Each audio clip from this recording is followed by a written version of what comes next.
Okay, ठीक है। आज से हमें मार्जिनल कॉस्टिंग स्टार्ट करना था, मतलब जो डिसीजन मेकिंग टाइप के क्वेश्चन है हमारे कॉस्ट ऑडिट के अंदर, वो हमें देखने हैं, राइट।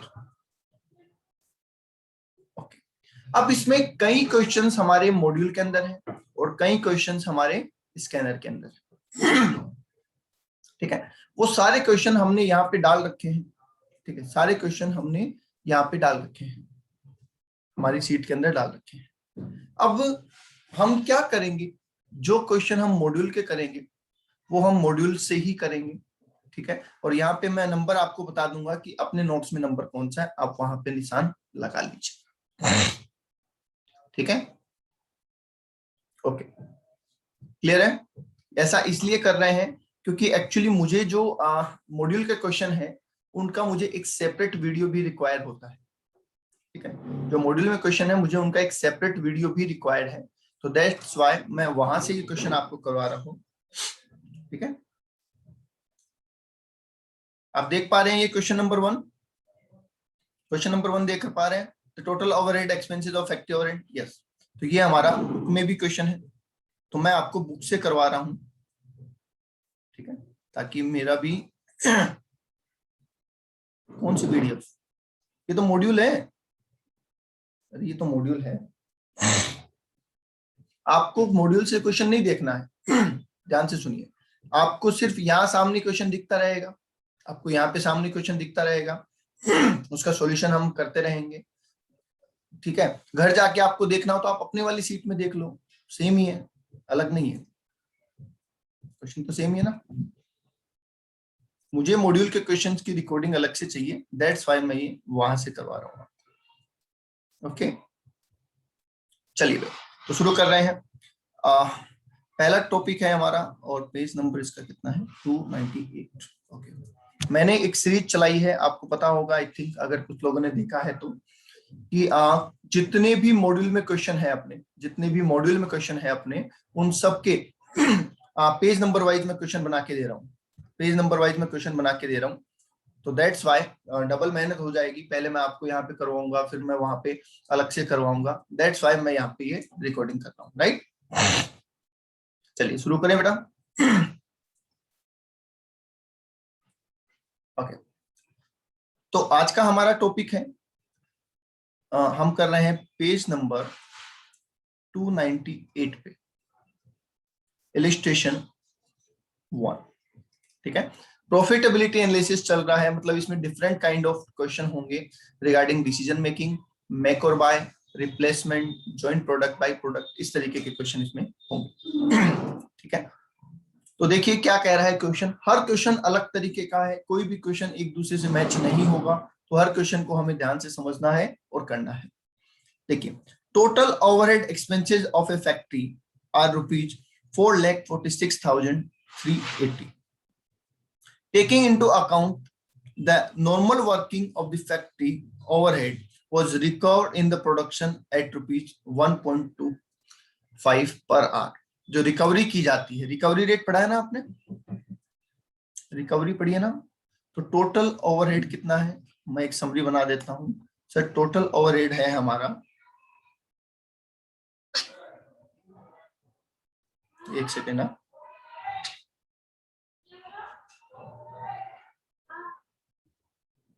हाँ जी, टोटल ओवरहेड कितना है, 4,46,380, 4,46,380 हमारा टोटल ओवरहेड है। रिकवरी रेट क्या है,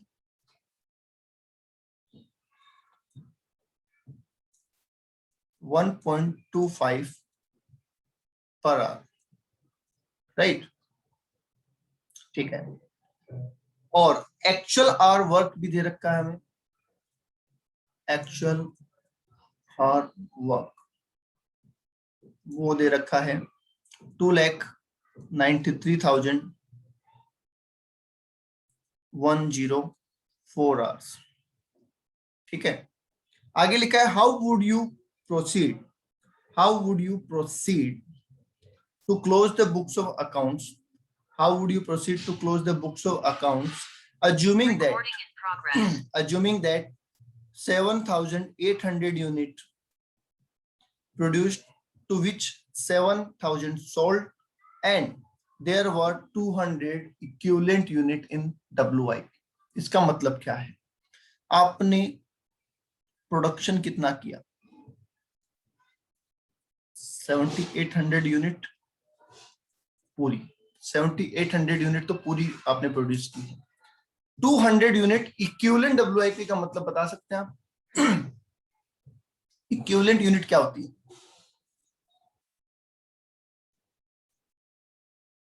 बता सकते हैं भाई? ये इक्विवेलेंट यूनिट का मतलब क्या है? एनीवन?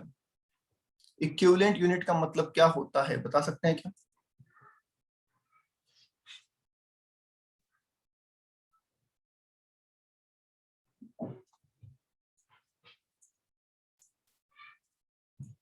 फिनिश ही होगी, जितना फिनिश पे लगा उतना ही होगा अभी तक।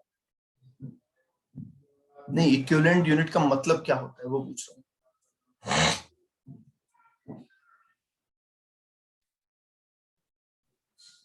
सर कितना मतलब इस साल अपन ने कितना बनाया सर? ओपनिंग और क्लोजिंग का वो होता है ना कि पिछले साल 50% कंप्लीट कर चुके हैं। पिछले साल 50% कंप्लीट नहीं, हाँ कुछ हद तक ठीक है, पर प्रॉपर्ली डिफाइन नहीं करी आपने। और बोलिए। मोस्टली मैसेज में रिप्लाई कर दूं, ज्यादातर मैसेज में रिप्लाई कर दूं।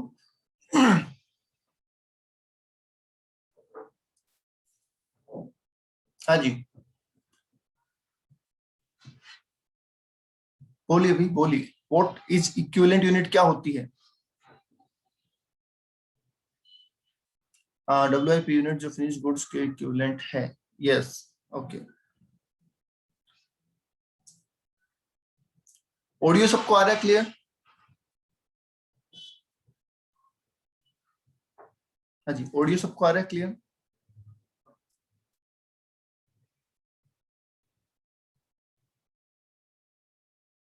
Recording in progress.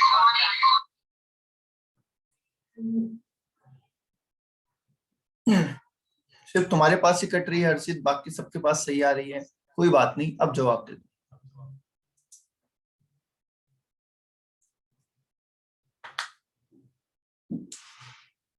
Yes, anyone else?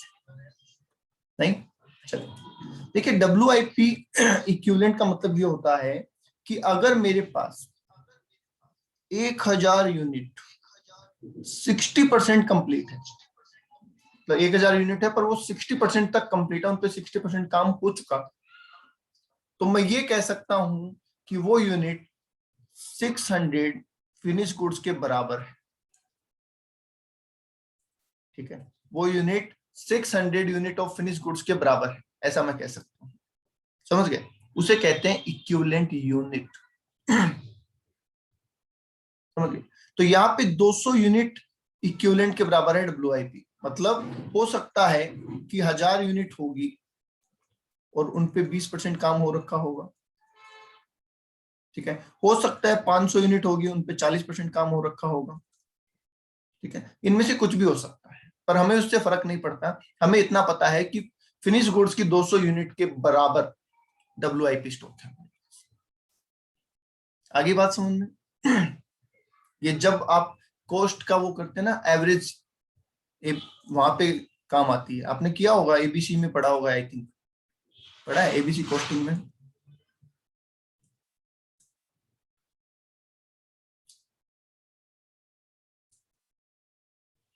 या ऑपरेटिंग में पढ़ा होगा।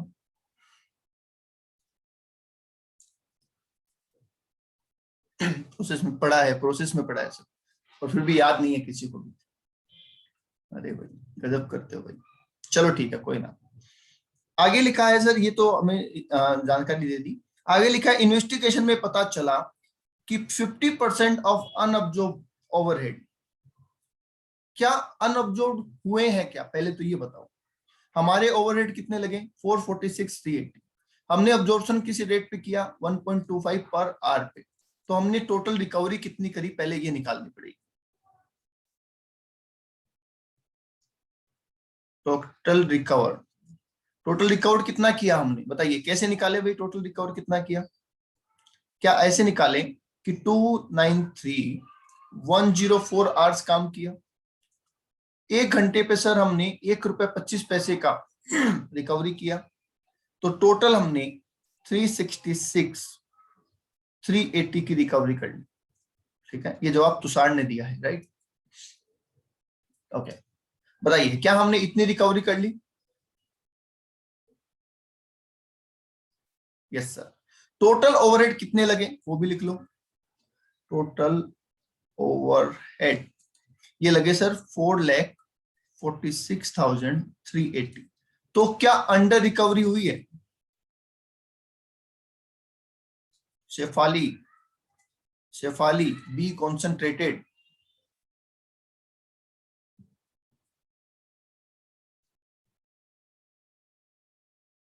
अंडर रिकवरी कितने रुपए की? 80,000 रुपए की। बोलो हाँ या ना। किसी को भी कोई भी डाउट है तो बोलिए।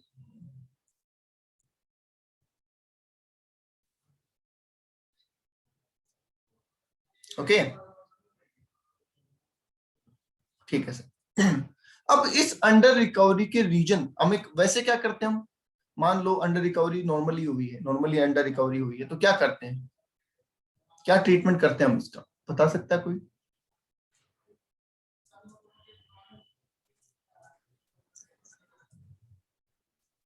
सर कॉस्ट के पीएनएल में सर वो प्रॉफिट में से माइनस कर देते। कॉस्टिंग पेंडल में प्रॉफिट में से माइनस करते हैं, नॉर्मल रीजन हुआ तो भी?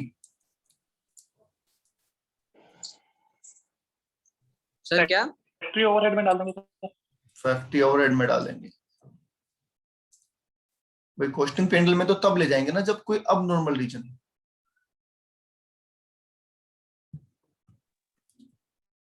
चलिए सुनिए ध्यान से, क्या आपने सप्लीमेंट्री रिकवरी रेट पढ़ी है?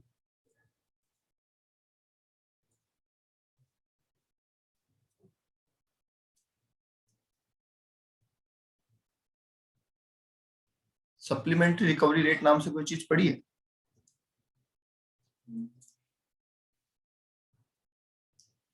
आधे कह रहे हैं हाँ, आधे कह रहे हैं ना। ऐसा कैसे भाई, पढ़ा तो सबने एक ही है, अलग अलग थोड़ी।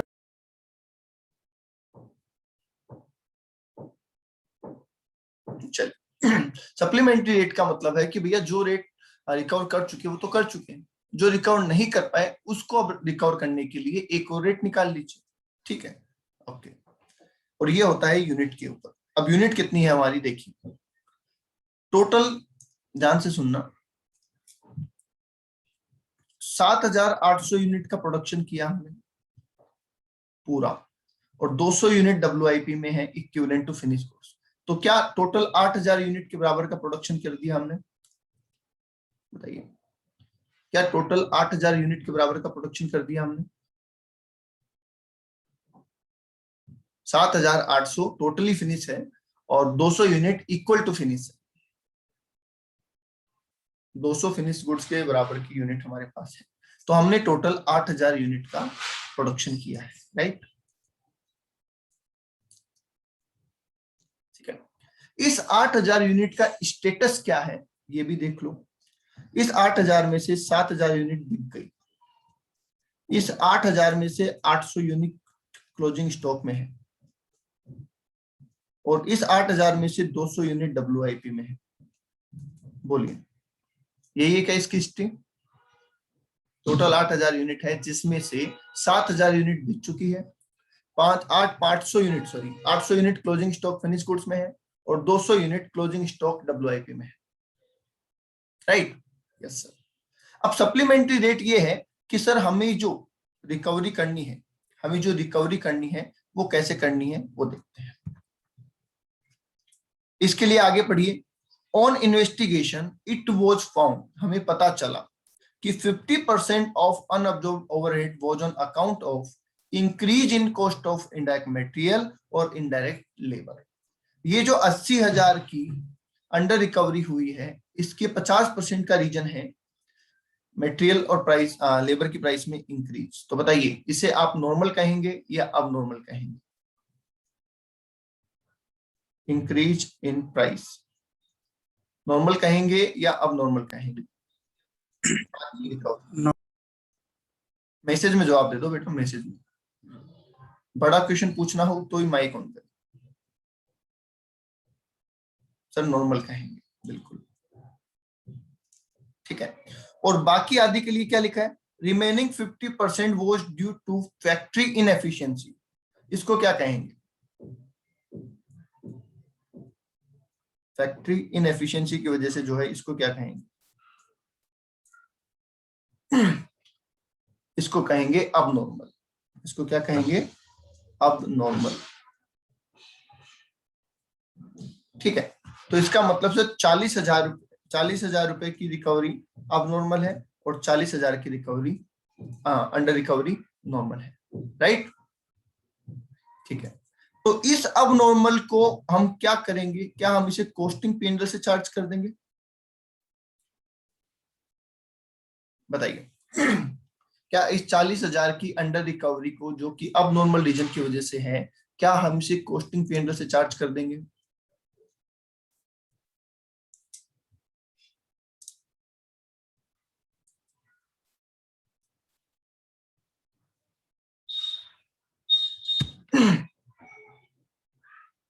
रिप्लाई करते रहो, मैं फिर कह रहा हूं, जिसने रिप्लाई नहीं किया उसके रिजल्ट का भगवान ही जिम्मेदार है। नहीं, भगवान नहीं, भगवान भरोसे है रिजल्ट, जिम्मेदार तो आप खुद हैं। जिम्मेदार तो आप खुद हैं, रिजल्ट भगवान भरोसे हो जाएगा। ओके, ठीक है। तो 40,000 का ट्रीटमेंट तो सर हो गया, ये तो कॉस्टिंग P&L में गया। अब सवाल आता है कि इन 40,000 के लिए हम क्या करेंगे? सप्लीमेंट्री रेट निकालेंगे, क्योंकि ये 40,000 तो कॉस्ट में जाने हैं ना।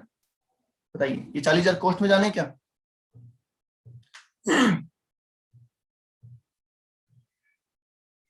फैक्ट्री इनएफिशिएंसी नॉर्मल थोड़ी होती है बेटा। भाई आप फैक्ट्री सही से नहीं चलाए, आपने फैक्ट्री में कुछ गड़बड़ हुई तो वो तो अब नॉर्मल ही है, बार बार थोड़ी होती है।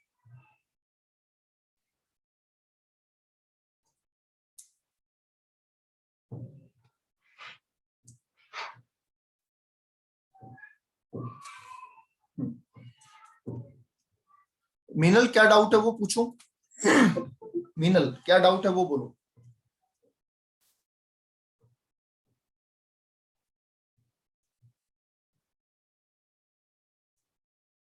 हम्म,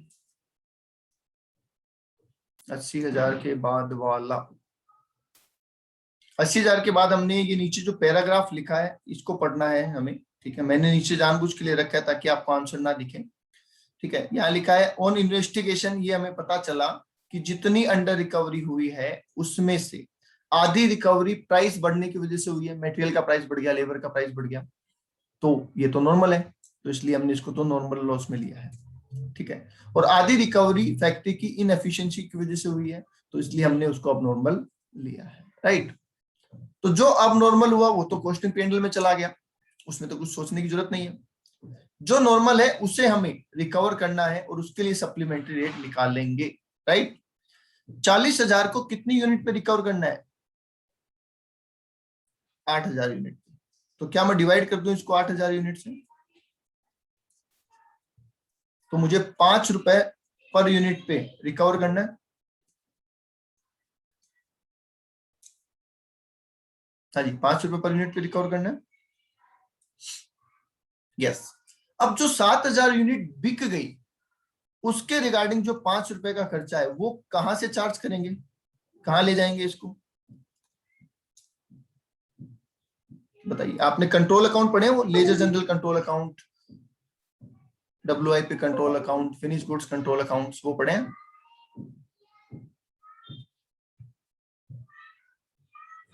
पढ़े? ओके, तो ये 35,000 रुपए 7,000 यूनिट के ऊपर, ये तो जाएंगे कॉस्ट ऑफ सेल्स में। बोलो हाँ या ना।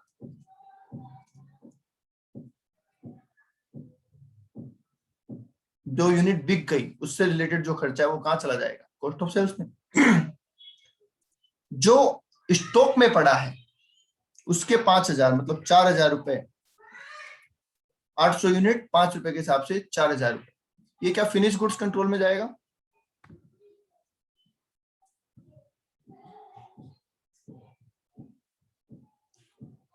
यस, और 200 यूनिट जो WIP में है उस पे 5 रुपए के हिसाब से 1000 रुपए, क्या WIP कंट्रोल में चला जाएगा?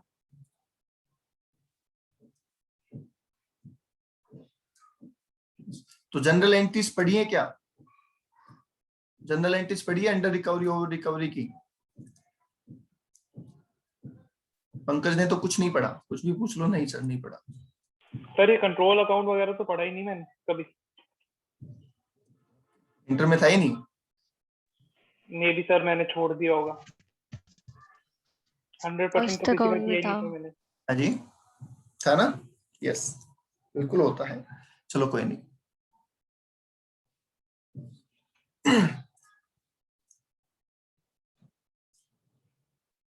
यहां तक बात समझ में आ गई आपको? तो बता दीजिए मुझे। हमारे टोटल ओवरहेड लगे थे 4,46,380 रुपए। हमने रिकवरी की 3,66,380 रुपए। 80,000 की अंडर रिकवरी थी। अंडर रिकवरी के दो रीजन थे।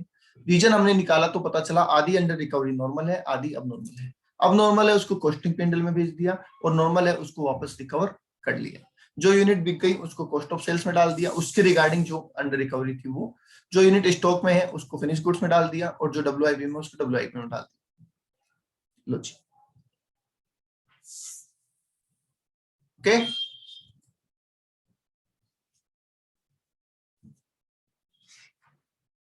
ठीक है, आगे एक पॉइंट और बोला है कि सर इससे प्रॉफिट पे क्या फर्क पड़ेगा। ठीक है, यहाँ पे सर प्रॉफिट पे क्या फर्क पड़ेगा? तो देखिए प्रॉफिट पे फर्क पड़ने से क्या, कॉस्टिंग पेंडल में जाएगा, प्रॉफिट को क्या करेगा, बढ़ाएगा या घटाएगा? ये 40,000 अब नॉर्मल वाले कॉस्टिंग पेंडल में जाएंगे तो प्रॉफिट को बढ़ाएंगे या घटाएंगे? घटाएंगे। तो आप लिख दो प्रॉफिट रिड्यूस बाय 40,000, राइट। ये 35,000 रुपए जो कॉस्ट ऑफ सेल्स में जाएंगे, ये प्रॉफिट को क्या करेंगे, बढ़ाएंगे या घटाएंगे? ये भी कम करेंगे, तो वहां पे भी लिख दो रिड्यूस। ठीक है, और ये जो स्टॉक की वैल्यूएशन है, ये जो स्टॉक की वैल्यूएशन में जा रहा है, ये इस साल के क्लोजिंग को, मतलब ये तो कंट्रोल में चला गया, ये अगले साल के ओपनिंग को कम करेंगे, सॉरी बढ़ाएंगे, ये अगले साल के ओपनिंग को बढ़ाएंगे। तो अगले साल का प्रॉफिट क्या हो जाएगा, कम हो जाएगा। समझ गए? ये अगले साल जो ओपनिंग है उसे बढ़ा देंगे, और अगले साल ओपनिंग बढ़ाएंगे तो अगले साल का जो प्रॉफिट है वो कम हो जाएगा।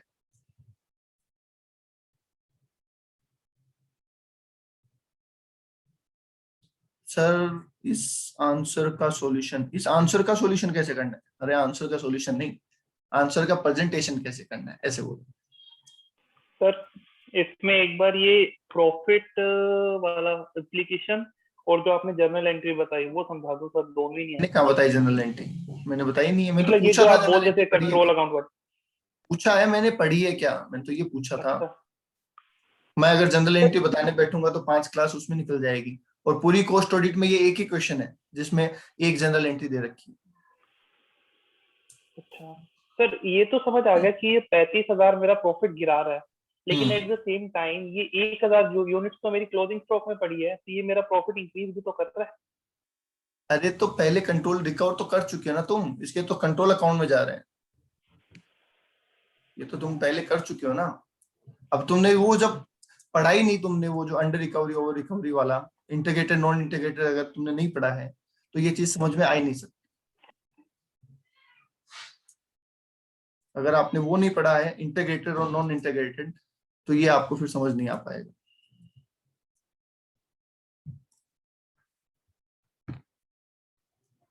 तो अभी कैसे करना है फिर ये सर? नहीं है, जितना ये इसमें समझ में आ रहा है वो समझ लो, क्योंकि ना तो अपन इंटीग्रेटेड नॉन इंटीग्रेटेड पढ़ सकते हैं, कम से कम 10 क्लास का टॉपिक होता है, 8 से 10 क्लास का टॉपिक होता है। ठीक है ना, उसका हमारे यहाँ रिलेवेंस है, सिर्फ ये एक ही क्वेश्चन है, सिंगल क्वेश्चन।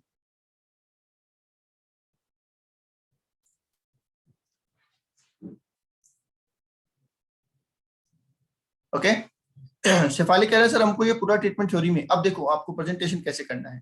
सबसे पहले तो आपको एक टेबल बना देनी है जिसमें लिखना है कैलकुलेशन ऑफ अंडर रिकवरी। तो यहां तक की बातें जो ये अपने यहाँ पढ़ा है ना, ये वाला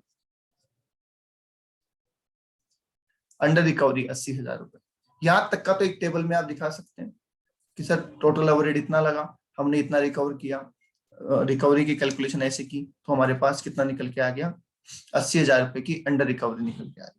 ठीक है, ये तो हमने समरी बनाई है, एक्चुअल आंसर तो हमारा यही है, देखो इतना सही है, वो तो हमने समरी बनाई है ना, एक्चुअल आंसर ये है। तो ये आपकी पहली टेबल बन जाएगी। ओके, ठीक है। दूसरी टेबल में आप ये बना देंगे या इसका चार्ट बना दो, प्रेजेंटेशन कुछ भी हो सकता है, बशर्ते कि कॉपी चेक करने वाले को वो समझ में आ जाए। ठीक है, तो आप यहाँ पे लिख दीजिए टोटल अंडर रिकवरी, ऐसे लिख दीजिए टोटल अंडर रिकवरी 80,000। उसकी चार्ट बना दीजिए ऐसे, है ना, 4 ब्रांचेस बना दीजिए कि 40 इंक्रीज के वन प्राइस की वजह से जो है that is normal under recovery या under recovery due to normal reason. ठीक है, उसके अंडर में ये 3 बना दीजिए। तो ये प्रेजेंटेशन आप सीधा सीधा बना दीजिए, ग्राफ बना दीजिए, कोई दिक्कत नहीं है उसमें। समझ गए, ये आपके ऊपर डिपेंड करेगा। इस क्वेश्चन में चलो मैं बता भी दूंगा, समझ गए, तो इसमें मैंने बता दिया सर कि अंडर रिकवरी। लास्ट वाला जो था ना प्रॉफिट वाला, वो वाला पूछ रही थी मैं, वो भी शो करना है क्या? वो थ्योरी में लिखना है आप, मैं भी दिखा देता हूँ, बुक का आंसर दिखा देता हूँ। हाँ। ऐसे तो प्रेजेंटेशन सबका अलग अलग है, राइट, ये मॉडल प्रोफेशनल जजमेंट वाली बात है। ठीक है, आप ऐसे कर दीजिए। अब यहाँ पे लिख दीजिए आप 40,000 कॉस्टिंग पेंडल में, और यहाँ पे 3 ब्रांचेस बना दीजिए इसके, 35,000, 4,000 और 1,000, राइट। चलिए, अब देखिए यहाँ पे आपको बता देता हूँ, ये जो एंट्रीज होती है, अब ये एंट्रीज आपको देखनी है जो आपने पढ़ रखी है उसके हिसाब से। ठीक है, हालांकि आंसर में आप एंट्री ना भी लिखें तो चलेगा, कोई दिक्कत नहीं, आपने ट्रीटमेंट बता दिया है, इनफ है। यहाँ पे देखिए, ये यहाँ पे शो कर रखा है प्रॉफिट को, ये रहा। अंडर अब्जॉर्प्शन अमाउंट का क्या करना है, प्रॉफिट में क्या होगा सर? 80,000 रुपए का हुआ टोटल, उसमें से 40,000 कॉस्टिंग पेंडल में गए, जो कि आपके प्रॉफिट को क्या कर देगा, रिड्यूस कर देगा। थ्योरेटिकली लिख दिया, सिंपल सी बात है। 35,000 सर कॉस्ट ऑफ सेल्स में गए, ये भी क्या कर देगा सर, ये भी आपके प्रॉफिट को रिड्यूस कर देगा। 4,000 रुपए सर फिनिश गुड्स कंट्रोल में गए, और 1,000 रुपए WIP कंट्रोल में गए, ये आपके अगले साल के प्रॉफिट को रिड्यूस कर देगा, क्योंकि ओपनिंग स्टॉक अगले साल में ज्यादा रहे। समझ गए, तो थ्योरेटिकली आप इसको टेबल बना के लिखो, लाइन बना के लिखो, चार्ट बना के लिखो, कोई फर्क नहीं पड़ेगा। ओके, बता दीजिए यहां तक कोई डाउट किसी को?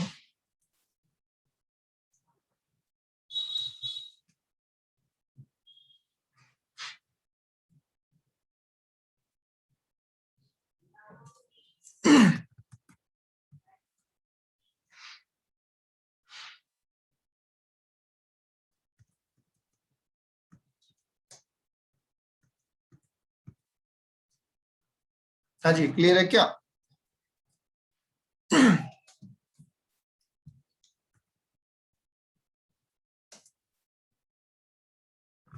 ओके, दूसरे क्वेश्चन पे आइए। ये बड़ा क्वेश्चन है, मतलब बड़ा सारा क्वेश्चन है और इम्पोर्टेंट क्वेश्चन है, ध्यान से देखिएगा इसको। करें पढ़ना स्टार्ट? ओके, पहले क्वेश्चन को ध्यान से समझिएगा। बोटल नेक पड़ा हुआ है, बोटल नेक तो पड़ा हुआ ना, कहीं वो भी नहीं पड़ा हुआ।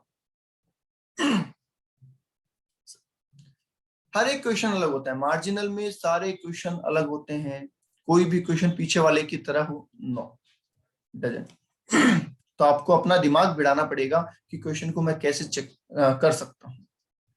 देखिए, ए manufacturing company has 2 machine, manufacturing company के पास 2 मशीनें हैं सर। ठीक है, M1 और M2।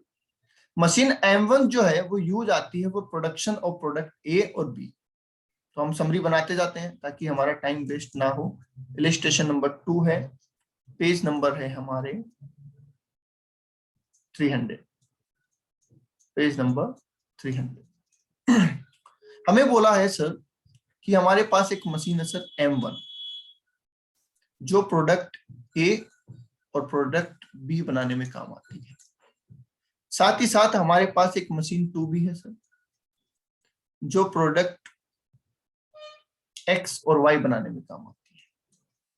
ठीक है, आगे लिखा है sir, in order to meet the long term contract requirement या obligation with one of its customer, the unit should produce a minimum quantity of 1200 units of each A and B. A and B की 1200 quantity आपको बनानी है minimum, ठीक है, and 1600 for X and Y. 1600 बनानी है आपको X की और 1600 बनानी है Y की, इतनी तो मिनिमम बनानी है। ठीक है, आगे लिखा है the production and the cost for the year are as under. Machine hour available है हमारे पास कितने, 7800 मशीन 1 में है, मैं यहां लिख देता हूं, ठीक है, और 7300 मशीन 2 में है। ओके, ठीक है, आगे हमें क्या बोल रखा है सर कि पर यूनिट आउटपुट में क्या होता है। एक यूनिट अगर हम बनाते हैं प्रोडक्ट ए की तो हमें 2 घंटे यूज करने पड़ते हैं, बी की बनाते हैं तो 3 घंटे यूज करने पड़ते हैं M1 के, जबकि प्रोडक्ट X बनाते हैं तो 3 घंटे लगते हैं M2 के, और प्रोडक्ट Y में 1 घंटा लगता है M2 का, राइट। यस, सेलिंग प्राइस जो है 350 रुपए पर यूनिट, 465, 540, 235 है। डायरेक्ट मटेरियल कॉस्ट 120, 135, 150 और 100 है। ठीक है, आगे जाइए सर, पर मशीन आर, एक मशीन आर की कॉस्ट, लेबर की है 65 रुपए और M2 में 80 रुपए, वेरिएबल ओवरहेड 15 रुपए और 22 रुपए। ठीक है, अब हमने आगे दे रखा है सर फिक्स ओवरहेड है 5 लाख रुपए। ठीक है, ठीक है, ये तो एग्जिस्टिंग पोजीशन बता दी। अब पूछा क्या है वो देखो, an additional expenditure involving rupees 40,000 per annum, 40,000 रुपए पर एनम का एक्स्ट्रा खर्चा होगा, जिससे क्या होगा, ये कन्वर्ट कर देगा M1 और M2 को वर्सेटाइल सेंटर के रूप में। वर्सेटाइल बनाने का मतलब कि अब ये मशीनें दोनों प्रोडक्ट को बनाने में काम आ जाएगी। मतलब A और B तो बना ही रही थी, X और Y भी बना सकती है M1, M2 X and Y तो बना ही रही थी, A और B भी बना सकती है। ठीक है, तो versatile centre so that any of 4 product can be manufacture on these 2 machine, इन दोनों मशीन पे कोई भी प्रोडक्ट बनाया जा सकता है। अब आपको बताना है कि इन्हें ये कन्वर्जन करवाना चाहिए या नहीं। क्वेश्चन समझ में आ गया?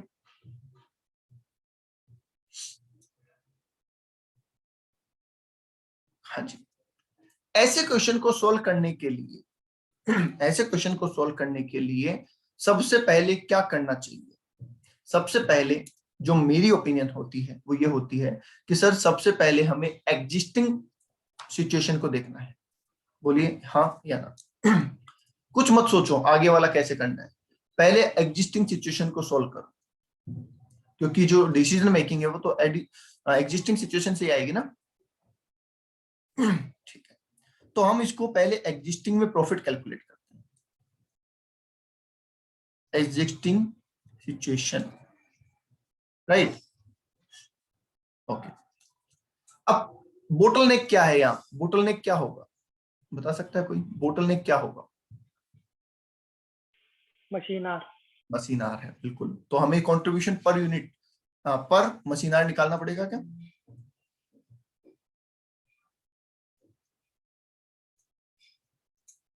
राइट, जो बोटलनेक होता है उसी पे तो निकालते हैं कंट्रीब्यूशन। यस,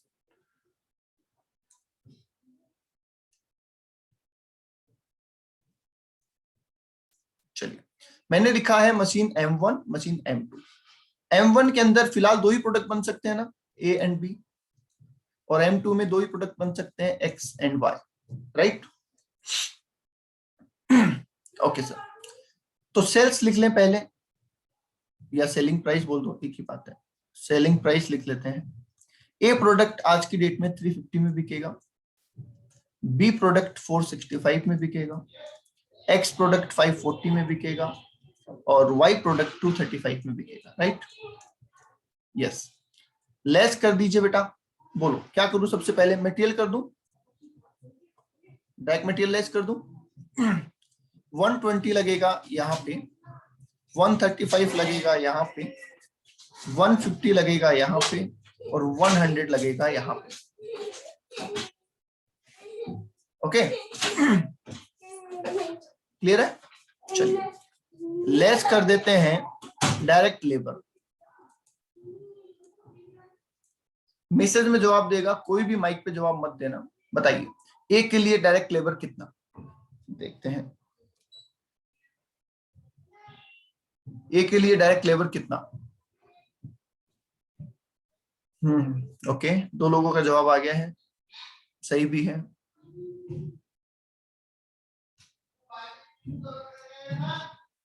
चलिए ओके डन, सही है। सर 65 रुपए लगते हैं, 65 रुपए लगते हैं, पर वो पर आवर का कॉस्ट है, 65 रुपए पर आवर, और 2 घंटे लगते हैं, तो क्या 130 लगेगा? 65 रुपए पर आवर लगते हैं और 2 घंटे लगेंगे सर, तो इसका मतलब कॉस्ट कितनी हो गई? 130, राइट? ठीक है, दूसरे के लिए, बी प्रोडक्ट के लिए और मैसेज करूं। ओके, बी प्रोडक्ट के लिए सर वही 65 रुपए लगते हैं, रेट तो वही ना 65 रुपए, पर घंटे 3 लगते हैं यहाँ पे, तो ये हो जाएगा 130, 195, बिल्कुल ये हो जाएगा 195। सिमिलरली M2 मशीन में सर 80 रुपीज पर आवर लगते हैं, तो यहाँ पे 240 हो जाएगा और यहाँ पे 80 ही रहेगा। क्लियर है? सही किया हमने?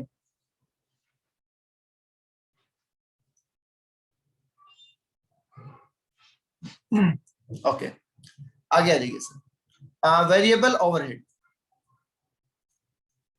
वेरिएबल ओवरहेड 15 रुपए पर आवर, तो क्या इसको भी फटाफट कर दें हम सर? 30 और 45, ठीक है, सभी लोग साथ में है ना?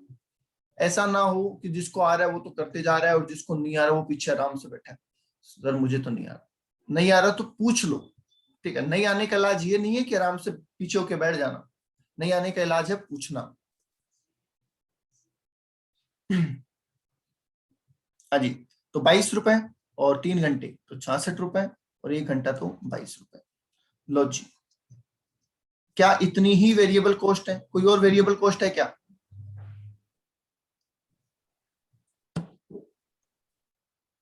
हाँ जी, कोई और वेरिएबल कॉस्ट? 70। 70 और है क्या कोई? नहीं सर, कंट्रीब्यूशन एक बात।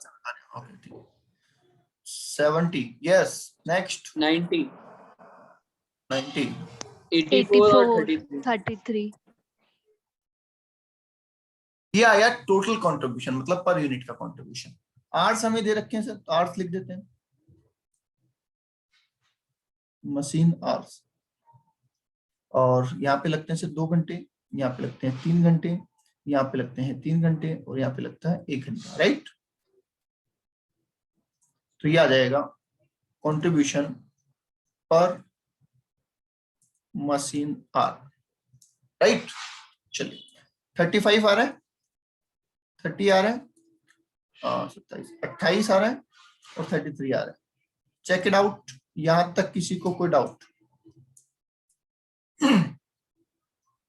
चेक करें और बोलें यहां तक किसी को कोई डाउट है क्या? नहीं है। अच्छा, M1 मशीन से फिलहाल अभी की पोजीशन में X बनाया जा सकता है क्या? M1 से X बनाया जा सकता है क्या? बोलिए, नहीं बनाया जा सकता ना? नहीं सर, तो इसलिए रैंकिंग जो हम करेंगे वो A और B में करेंगे। पहले क्या बनाऊंगा मैं? A, दूसरा क्या बनाऊंगा सर? B, और M2 का इस्तेमाल करके पहले क्या बनाऊंगा मैं? Y, और फिर क्या बनाऊंगा? X बनाऊंगा। आई होप यहां तक किसी के कोई प्रॉब्लम नहीं है, क्योंकि आप पहले से एक्सपर्ट हैं कॉस्टिंग में, तो बहुत मास्टर हैं आप सब।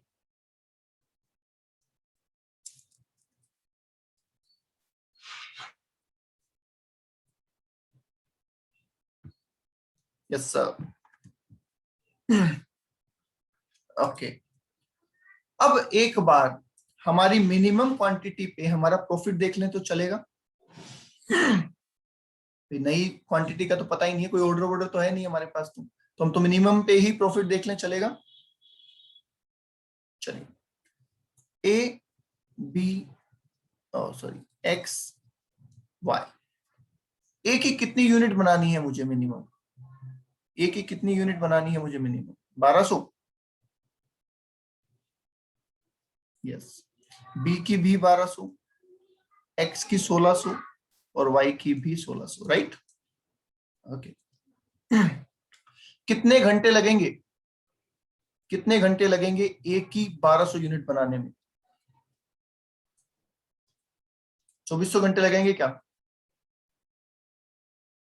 यस। और बी की 1200 यूनिट बनाने में 3600 घंटे। क्या टोटल ये कहीं इससे तो ज्यादा नहीं हो रहे? चेक करो, 3 2 5 6 6000। नहीं हो रहे ज्यादा, तो इसका मतलब प्रोडक्शन हो सकता है। सिमिलरली एक्स की 1600 यूनिट बनाने के लिए 3 घंटे, ठीक है, और वाई की 1600 यूनिट बनाने के लिए 1 घंटा, तो टोटल कितना हो रहा है? 4 5 6 6400। क्या ये भी हमारी लिमिट के अंदर है? यस। इसका मतलब अभी बोटलनेक नहीं है फिलहाल, अभी इसको हम बोटलनेक नहीं कहेंगे। बोटलनेक जो प्रोडक्शन को रोकता है, जो बोलते हैं ना क्रिटिकल हो, अभी तक तो अवेलेबल है। चलिए, कंट्रीब्यूशन कितना है इन 2400 घंटे पे? क्या मुझे 35 रुपए मिलते हैं 1 घंटे के हिसाब से? बोलिए, इन 2400 घंटों पे 35 रुपए पर आवर मिलता है मुझे? 84,000।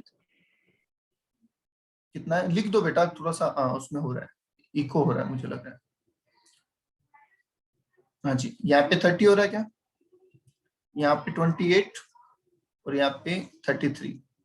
यस, 84,000 बता रहे हैं तो सर पहले का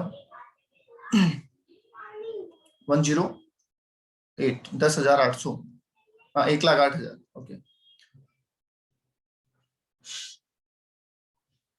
और बोले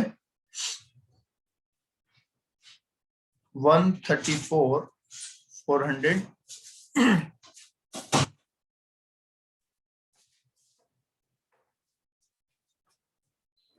52,800। बता दीजिए भैया, सभी लोग यहां तक क्लियर है? टोटल कर दो।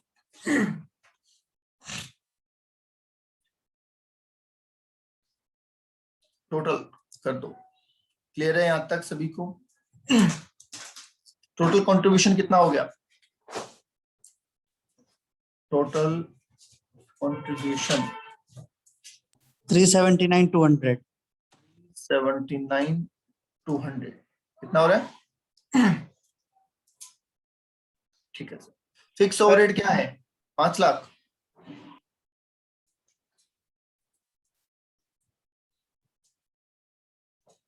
फिक्स ओवरहेड कितना है? 5 लाख। तो लॉस आ रहा है एग्जिस्टिंग सिचुएशन पे कितना? 120। 1,20,800। ठीक है, यहां तक किसी के कोई डाउट है तो बोल दो पहले मुझे। सर अपन ने सर ऑप्टिमम मिक्स क्यों नहीं बनाया सर? अपने पास जो आर लेफ्ट है सर, आइडियल आर, तो सर अपन और भी तो बना सकते, तो सर फिर लॉस नहीं आएगा ना? और हमारे हाँ, पास बिल्कुल है नहीं ना बेटा, अभी हमारे पास कोई ऑर्डर ही नहीं है, हम कैसे बनाए? हमने कुछ दे ही नहीं रखा कि वहां पे क्या होता है, लिखा हुआ रहता है कि अनलिमिटेड डिमांड है, ठीक है, यहाँ पे हमें कुछ दे ही नहीं रखा। जी सर, वो तो मिनिमम दे रखा ना कि इतनी बनानी सर, मैक्सिमम थोड़ी ना लिख रखा है। अगर सर मैक्सिमम 1200 लिखता तो सर अपन 1200 बनाते, तो सर मिनिमम 1200 लिखा, मतलब 1200 से ज्यादा भी बेच सकते हैं ना सर अपन ए को। नहीं, पर अपन जो बेसिक क्राइटेरिया लेके चल रहे हैं वो क्या लेके चल रहे हैं? हम ये क्राइटेरिया लेके चल रहे हैं कि इतनी यूनिट पे क्या सिचुएशन है, हम वहां पे भी कंपेयर करेंगे तो वहां पे भी इतनी यूनिट ही बनाएंगे। जैसे सर वो कॉस्टिंग में सर वो विक्सी सर वो स्टेटमेंट ऑफ ऑप्टिमम मिक्स बनाते सर, ऐसा ही अलग क्वेश्चन चीज होता होता है, ऑप्टिमम मिक्स अलग चीज होता है। वो पूछा जाता है ऑप्टिमम मिक्स कि मुझे कितना, कौन सा प्रोडक्ट बनाना चाहिए। हमें ये नहीं पूछा कौन सा प्रोडक्ट बनाना चाहिए, हमें ये पूछा है कि हमें ये चेंज करना चाहिए या नहीं करना चाहिए, एग्जिस्टिंग सिचुएशन में हमें ये चेंज करना चाहिए या नहीं करना चाहिए। इसी टाइप के होते थे सर क्वेश्चन। हाँ, वो अलग अलग होते हैं सब, मैं वही कह रहा हूँ ना भैया। आपको अगर ये बोलता ऑप्टिमम प्रोडक्ट मिक्स बनाओ तो आप बताते कि भैया ज्यादा ये बना लो, क्योंकि ये, वो मैं समझ गया आपकी बात कि जो रिमेनिंग आवर्स पहले हम वो बनाएंगे, फिर मिनिमम, फिर मिनिमम के बाद जो बचेगा उसमें मैक्सिमम और बना लेंगे। तो इसके जो रिमेनिंग आवर्स होंगे ना इसके, हाँ सर, आप क्या बना दोगे? ये और बना दो। ए बना देंगे सर। इसके रिमेनिंग होगी, उससे आप क्या बना दोगे, वाई बना दोगे। एक्स, हाँ सर वाई बना दो। वाई की रैंकिंग ज्यादा है, ठीक है। हाँ पर वो जब ऑप्टिमम मिक्स पूछा हो, ठीक है। ठीक है। आगे आइए।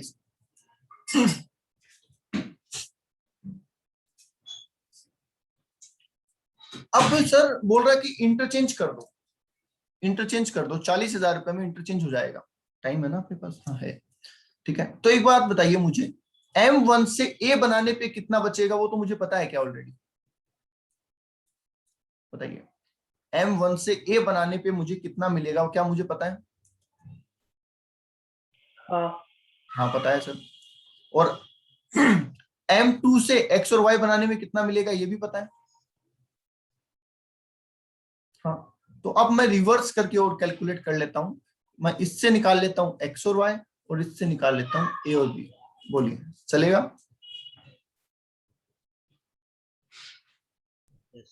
वही जो हम चेंज कर रहे हैं, क्या उससे यही फर्क पड़ेगा कि अब मैं M1 से A और B, X और Y भी बना सकता हूं, और M2 से A और B भी बना सकता हूं। तो पहले इसका कंट्रीब्यूशन निकालते हैं, फिर देखते हैं कि हमारा कॉम्बिनेशन क्या रहेगा। बोलो, बात समझ में आ गई? इसके बिना कर सकते हैं क्या?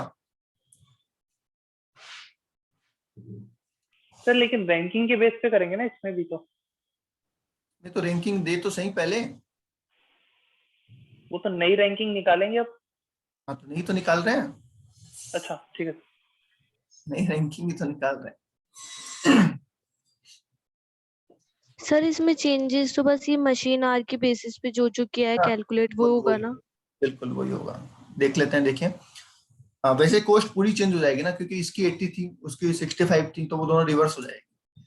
देखिए, सेल प्राइस है एक्स का 540, ध्यान से करना, गलती मत कर देना, और वाई का है 235, ठीक है। और ए का सेल प्राइस है 350, और बी का सेल प्राइस है 465। डायरेक्ट मटेरियल में आ जाएगी, मटेरियल तो सेम ही रहेगा। तो एक्स का 150, वाई का 100, ए का 120, और बी का 135। आई बात समझ में? ठीक है। अब आ जाइए सर, क्या दे रखा है आपको, डायरेक्ट लेबर। डायरेक्ट लेबर में बोला हुआ है M1 में 65 रुपए लगते हैं। अब हम M1 से क्या बना रहे हैं, X और Y। X बनाने में 3 घंटे लगते हैं, तो क्या 195 लिख दूं? बोलो हाँ या ना, बोलिए यस और नो।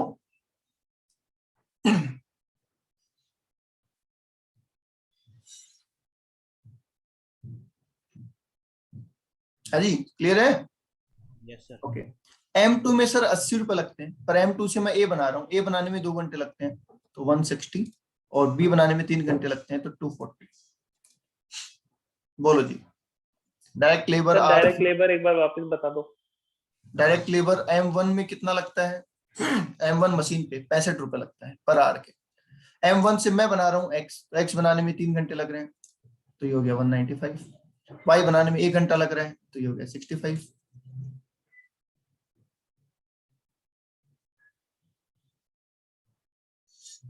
समझ गए? तो ये रेट तो मशीन के हिसाब से रहेगी, और यूजेज जो है वो प्रोडक्ट के हिसाब से रहेगी।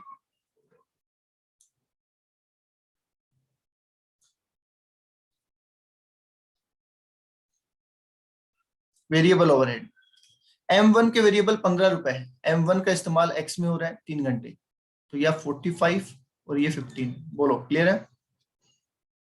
यस। M2 में 22 रुपए है, जिसका इस्तेमाल A और B में हो रहा है, इसमें 2 घंटे तो 44 रुपए, और इसमें 3 घंटे तो 66 रुपए।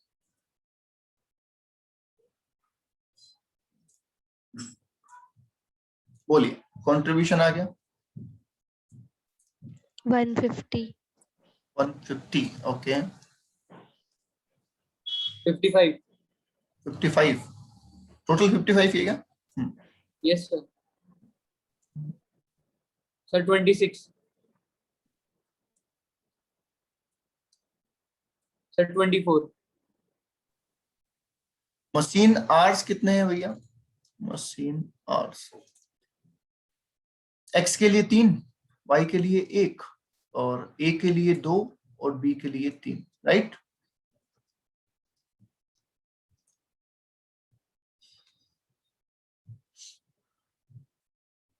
तो ये 50 रुपए, ये 55 रुपए, ये 13 रुपए और ये 8 रुपए। ओके,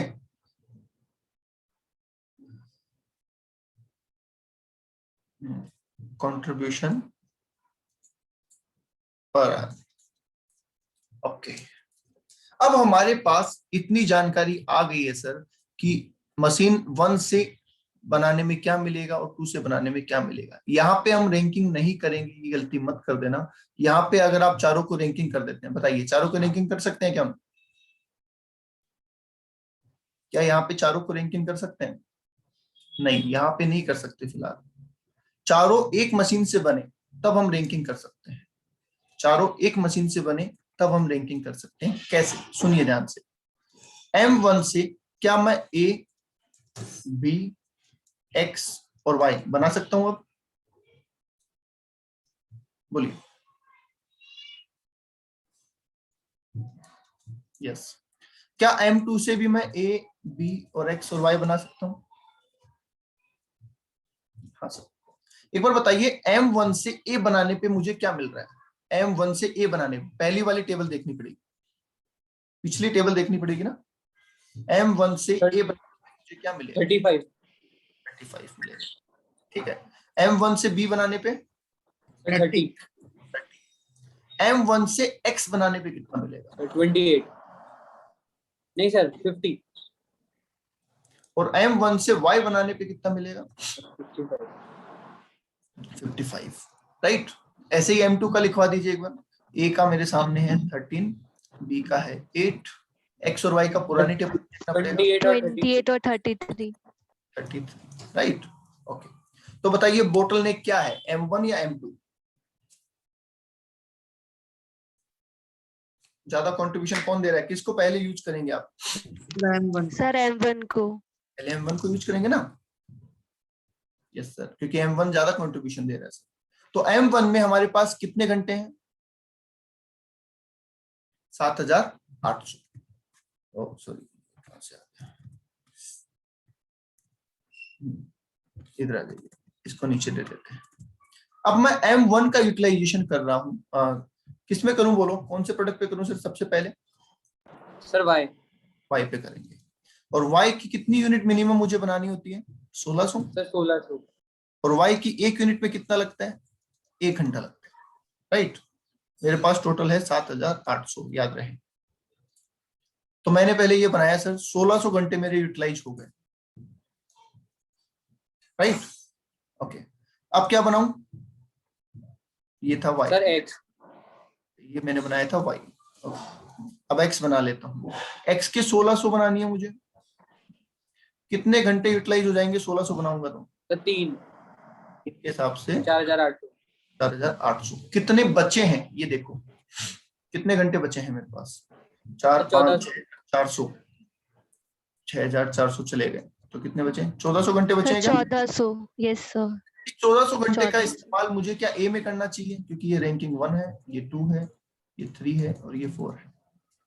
बोलिए, क्या मैं A में इस्तेमाल करूं इन 1400 घंटे का? Yes sir. अच्छा, A की यूनिट बनाने में 2 घंटे लगते हैं, तो मैं कितनी यूनिट बना सकता हूँ? सर 700, क्या मेरी A मशीन एग्जॉस्ट हो चुकी है? हाँ जी बताएं, एक मशीन एग्जॉस्ट हो चुकी है क्या मेरी M1? यस सर, अब उससे तो कुछ नहीं हो सकता, ठीक है, पर मिनिमम प्रोडक्शन तो पूरा करना है, तो मुझे A और बनाना पड़ेगा। कितना? 500, 500, और 2 घंटे लगेंगे उसके, तो 1000 घंटे मुझे किसके यूज करने पड़ रहे हैं? बताइए, क्या M2 के करने पड़ रहे हैं? सही है ना? किसी का कैलकुलेटर बज रहा है भैया? चलिए फिर आ जाइए बी प्रोडक्ट। बी प्रोडक्ट की 1000 वाला कैसे आया लास्ट में? देखिए 700, A की टोटल यूनिट कितनी बनानी थी हमें? एक ही 1200। 1200 में से 700 यूनिट तो हमने बना ली M1 से, क्योंकि हमारे पास 1400 घंटे बचे थे। हाँ जी बोलिए। Yes, sir. एक यूनिट बनाने में 2 घंटे लगते हैं ना, यस सर। 1400 घंटे बचे थे तो हमने 700 यूनिट बना ली, पर बनानी तो टोटल कितनी है 1200, तो 500 हमें किसकी यूज करके बनाना पड़ेगा, M2 को यूज करके, तो इसलिए 1000 घंटे M2 के यूज हो जाएंगे। बोलिए क्लियर है? Yes sir. ओके। अब B की मुझे 1200 यूनिट बनानी है और B की एक यूनिट में 3 घंटे लगते हैं, तो 12 3 36, ये भी मुझे M2 से बनाना होगा। बोलिए यस और no. Yes sir. Yes sir. यहां तक समझ में आ गया? स्पेयर कैपेसिटी को अब हम यहां भी यूज नहीं कर रहे, क्यों करें, जरूरत ही नहीं है। चलिए कंट्रीब्यूशन बता दीजिए। M1 में Y बनाने पे क्या मिलता है, 55 रुपए मिलते हैं। M1 में X बनाने पे क्या मिलता है, 50 रुपए मिलते हैं। और M1 से A बनाने पे क्या मिलता है, 35 रुपए मिलते हैं। यहां तक ठीक है? हमने ये लिया है, फिर ये लिया है और फिर ये लिया है, ठीक है। अब M2 से A बनाने पे क्या मिलता है, 13 रुपए मिलते हैं। यहाँ पे देखिए लॉस हो रहा है हमें, अगर आप इनडायरेक्टली देखेंगे तो यहाँ पे हमें लॉस हो रहा है, पर क्या करें, कोई सॉल्यूशन नहीं है, ठीक है। ओके, तो यहाँ पे हमें बचेंगे 13 रुपए और यहाँ पे हमें बचेंगे 8 रुपए। कर दो भाई, टोटल कितना हो रहा है सर 88,000, 2,40,000, एक सेकंड, 49,000। एक सेकंड, अरे एक सेकंड, ये कितना बताया था, 88? Yes sir. 88,000, हाँ आगे 240, यस सर। हाँ आगे सर 49,000। 49,000, हाँ आगे सर 13,000। 28,800। टोटल करो। 4,05,800। 4,05,800, ठीक है। लेस कर दीजिए फिक्स्ड कॉस्ट, कितनी, 5,40,000। 40,000, क्योंकि 40,000 रुपए एडिशनल भी तो लग रही है। तो 134,200। 134, हाँ 134 200। तो अभी अपने इतना लॉस हो रहा है, जबकि पहले लॉस कितना हो रहा था,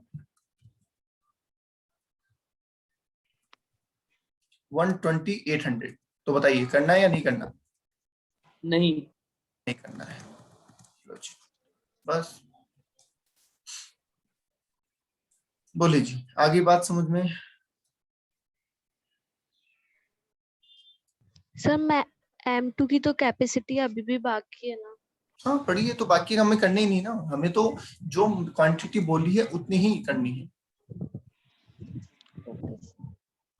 प्रोडक्ट मिक्स नहीं पूछा है हमसे, प्रोडक्ट मिक्स नहीं पूछा है। सर बुक का सॉल्यूशन कहता है करना चाहिए आपको, यू कैन क्या? Do it. बुक का सॉल्यूशन कहता है that you can go for it because जो डिफरेंस है वो नेग्लिजिबल है, तो आप जा सकते हैं, वर्सेटाइल हो जाएगी।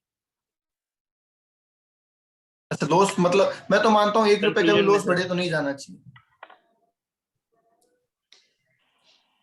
सर वो तो अब पर्सनल हो गया सर, पर्सनल दे दो आप उसका अपनी राय, मतलब पॉइंट ऑफ व्यू है। तो आप मैं दे दो अपनी, प्रैक्टिकली सोचूं तो 500 रुपए और लग रहे हैं, बट मेरी सारी मशीन वर्क।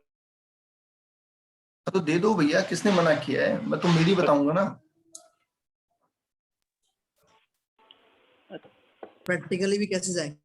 नहीं कोई भी, अपन तो ये मानते हैं 1 रुपए का भी लॉस हो तो वो काम हम तो नहीं करें, क्यों करूं मैं एक्स्ट्रा 1 हाँ रुपया सर, भी। वही है। पहले ही लॉस हो रहा है, फिर और बढ़ा बुक ने ये थोड़ी लिखा है कि you have to go, you can go, आपकी इच्छा है।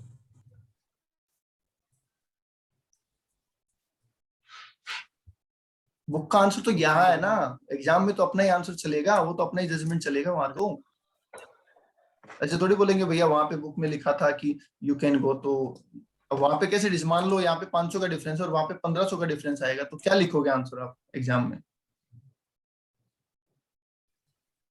बताओ। आपके हिसाब से तो वो नहीं जाना